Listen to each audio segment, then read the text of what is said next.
안녕하세요. 안녕하세요. 오만정입니다. 이쪽으로. 네, 여기로 주시고 여기요. 여기 앞바퀴를 이쪽에 좀 맞춰주시면 됐나요? 좋습니다. 오늘 엄청 춥죠? 새벽에 이제 왔거든요. 오늘 대전소. 그러니까 저 서울보다 남쪽이지만 오늘 근데 의원님 생일이시더라고요. 그건 저기 1월 22일인데 음력이에요. 아, 그래서 뭐 선물 뭐 준비하셨어요? 이 방송입니다. 아유 고맙습니다. 의원님 잘 보면 전혀 없는 것 같은데 예. 어떻게 가자마자 지금 국민의힘이 시끄러워요. 아니 뭐 어디든 뭐 온전한 데가 있어요. 대한민국의 정당들 뭐 다 뭐 그렇고 문제를 안고 있죠. 그러니까 이제 정치가 국민들한테 반감을 받고 있고 믿을 만한 정당 없다고 하고 뭐 새로운 정당 한다지만 그 물이 그 나물이 그 밥이다. 뭐 이런 식 아니겠습니까? 그러니까 정치가 어쨌든 그 국민들로부터 신뢰를 얻고 그 믿음을 주기 위해서는 진짜 그야말로 환골탈태 싹 완전히 달라진 모습 보여야 돼요. 떠나기 전 민주당이 더 시끄럽나요? 옮기고 나서 거기는 뜯어고칠 수가 없었어요. 민주당은 뜯어고칠 수가 없는 거예요. 지금 뭐 어쩌고 저쩌고 분칠하고 있지만 이재명 그 사당 개딸당으로 본질적으로 딱 굳어져 있기 때문에 더 이상 그 뜯어고칠 수가 없다. 오늘은 그 빨간 넥타이를 안 매시는 거예요? 메이데 아니요, 혹시 아니, 적응 기간이니까. 예, 국민의힘 입당식 할 때 제가 그 얘기를 했어요. 그날 이제 국민의힘 입당식 하러 오니까 그 이렇게 빨간 넥타이를 매려고 그랬죠. 근데 제 자신이 멈칫했어요. 아, 제 마음에 벌써 마음에 장벽이 있고 경계선이 있구나. 빨간색은 금기의 영역이구나. 나도 모르게. 이런 걸 깨부숴야 될 거 아니겠어요? 아니 빨간색이 뭐 떴고 파란색이 뭐 떴고 한동훈 그 비대위원장이 그 얘기를 했어요. 왼쪽이든 오른쪽이든 모두에서 정답을 찾겠다. 진짜 좋은 자세고 바로 그러한 자세가 정치인들이 가져야 됩니다.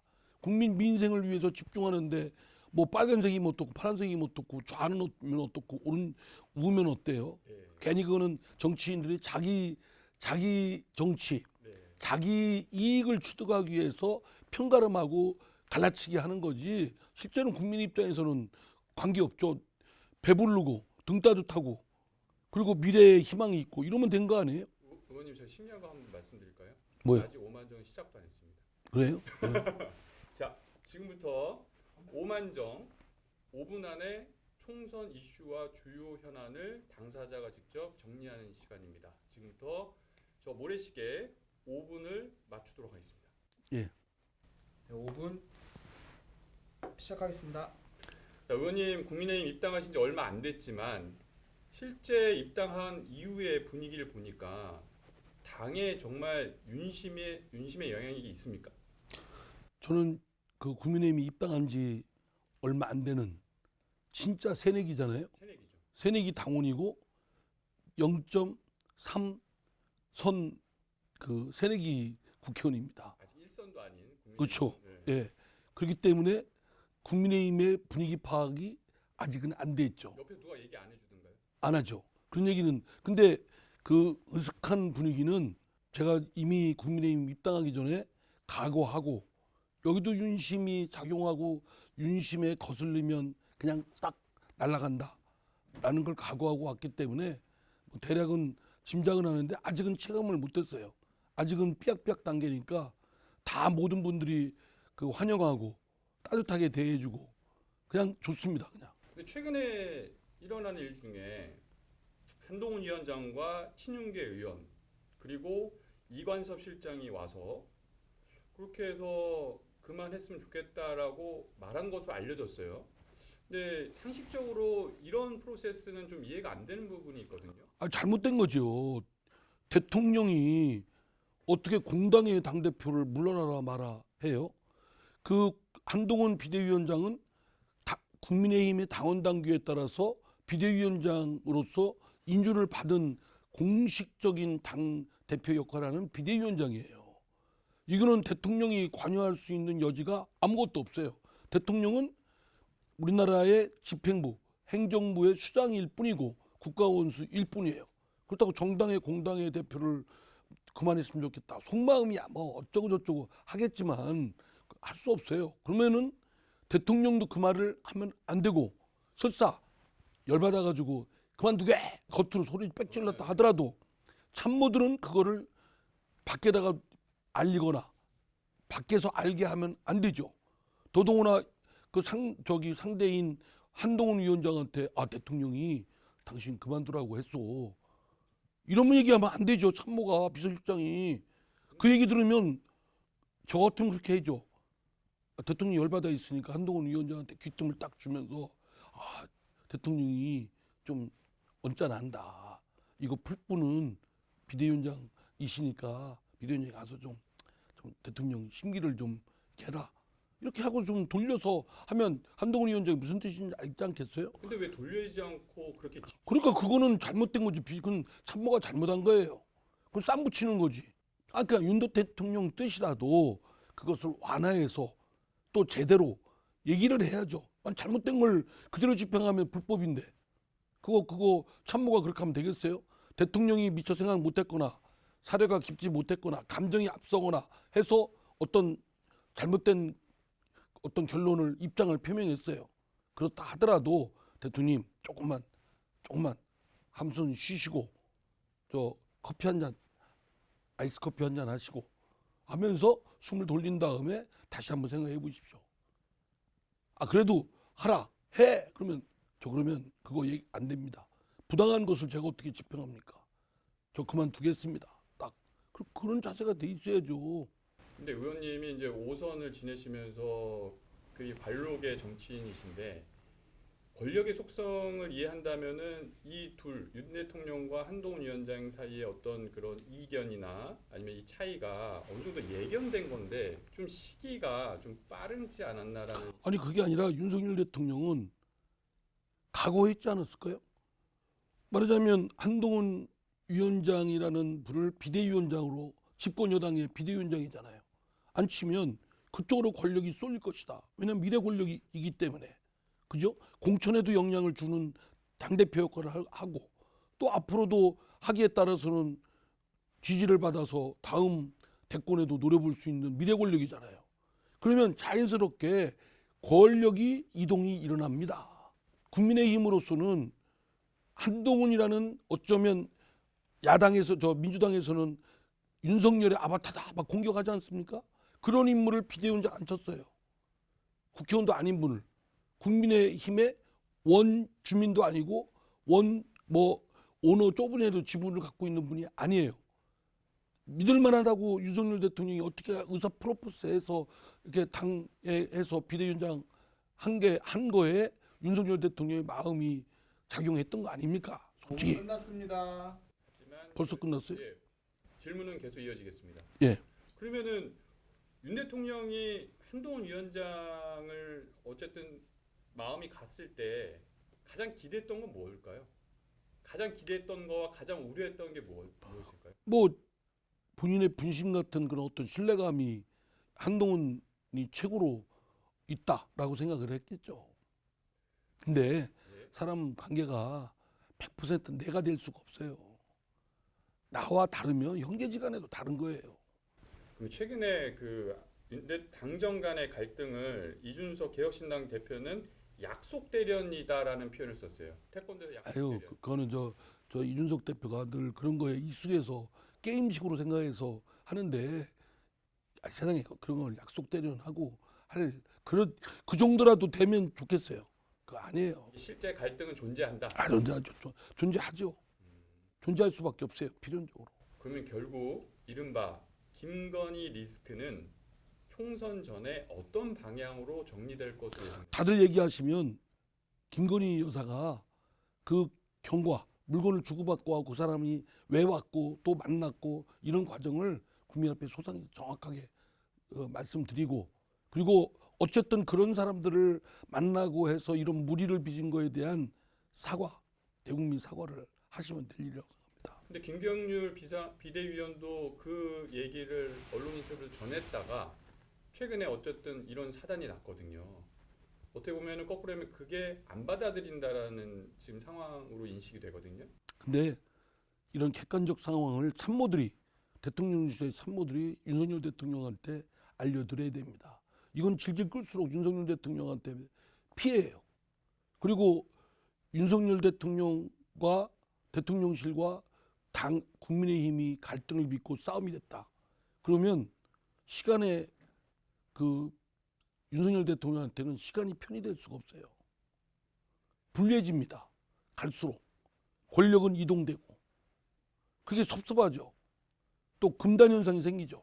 그럼 어쩔 수 없어요. 임기 5년은 임기 시작할 때부터 권력이 점점씩 저감해 가는 거예요. 단임제는 더 그렇죠. 그렇죠. 윗사람이 될수록 진짜 아랫사람들 비유 맞춰야 돼요. 위에서 군림할 수가 없어요. 누가 요새 군림한다고 말 듣습니까? 그동안 즐거웠습니다 하고 그냥 가버리고 그런 사람도 많잖아요. 그 의원님이 민주당을 떠나셔서 총선을 앞두고 국민의힘에 입당을 하셨는데 당을 떠나서 5선의 정치인으로서 총선 전에 김건희 리스크가 더 큰 것 같습니까? 이재명 리스크가 더 클 것 같습니까? 김건희 리스크는 그냥 김건희 여사의 그냥 개인의 일탈 또는 개인의 어떤 그런 것들의 문제예요. 그렇지 않습니까? 조직적으로 움직인 공조직이 움직이거나 이런 문제는 아니잖아요. 개인의 영역에서 생긴 문제들이에요. 물론 그게 공인이 된 이후에 그런 것들이 어떤 악영향이 평가에 따라서는 안 좋은 것도 있겠죠. 그러나 이재명 대표의 성남시장, 경기도지사에 있었던 것은 공적인 작용을 변제를 시켜서 몇천억 그러는 부동산 업자들과 투기업자들이라고 해야 되나요? 그런 업자들과 한탕업자들하고 딱 결탁이 돼서 그런 막대한 피해를 끼치고 공행정을 왜곡시키고 아주 오염시키고 한 거예요. 이재명 대표 성남시장과 경기도지사에 있었던 사건으로 20여 명이 구속됐어요. 이 20여 명이 민주당에서는 검찰 탄압이라고 그러는데 판사가 발부한 영장에 의해서 한 거예요. 그럼 판사 탄압이지. 판사가 민주당을 탄압한 거 아니에요? 왜 판사라고 얘기를 안 해요? 그리고 5명이 의문사했잖아요. 그 사건이 여느 사건입니까? 양심의 가책이 있으면 이재명 대표는 고개 들고 못 다녀요. 그러면 의원님 이재명 리스크 관련해서는 이미 수사가 마무리됐고 기소돼서 재판이 상당 부분 진행되고 있잖아요. 그러면 이른바 김건희 리스크와 관련해서도 수사가 진행돼야 된다고 생각하십니까? 아니 이런 특검 하니까 저는 개인적으로 그 전부터 이 주가 조작 건에 대해서는 검찰이 제대로 못한 것도 있어요. 기소를 하든지 죄가 없으면 무혐의로 불기소하든지 결론을 내리는데 계속 만지작거리고 결론 안 냈으니까 더 의심을 샀죠. 그러니까 이제는 검찰이 안 한다면 경찰도 안 한다면 특검을 하는 수밖에 없죠. 이제 그런 주장을 했는데 여기 제가 입당하기 전에부터 갖고 있던 생각인데 입당하니까 이미 당의 입장은 정해졌더라고요. 특검은 악법이다. 또 특검은 말하자면 민주당이 정량용으로 총선용으로 써먹으려고 하는 거다. 그렇기 때문에 저는 그런 얘기를 했죠. 민주당이 총선용으로 써먹으니까 오염된 거거든요. 그러면 총선 직후에 하자.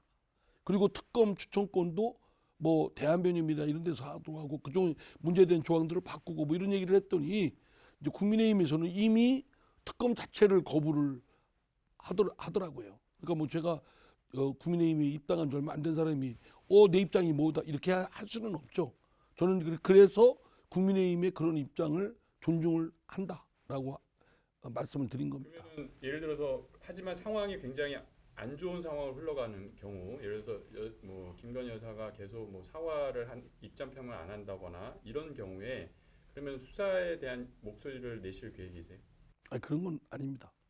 왜 그러냐면 제가 누구 눈치 보기 때문에 그런 게 아니고 제가 할 일이 많아요.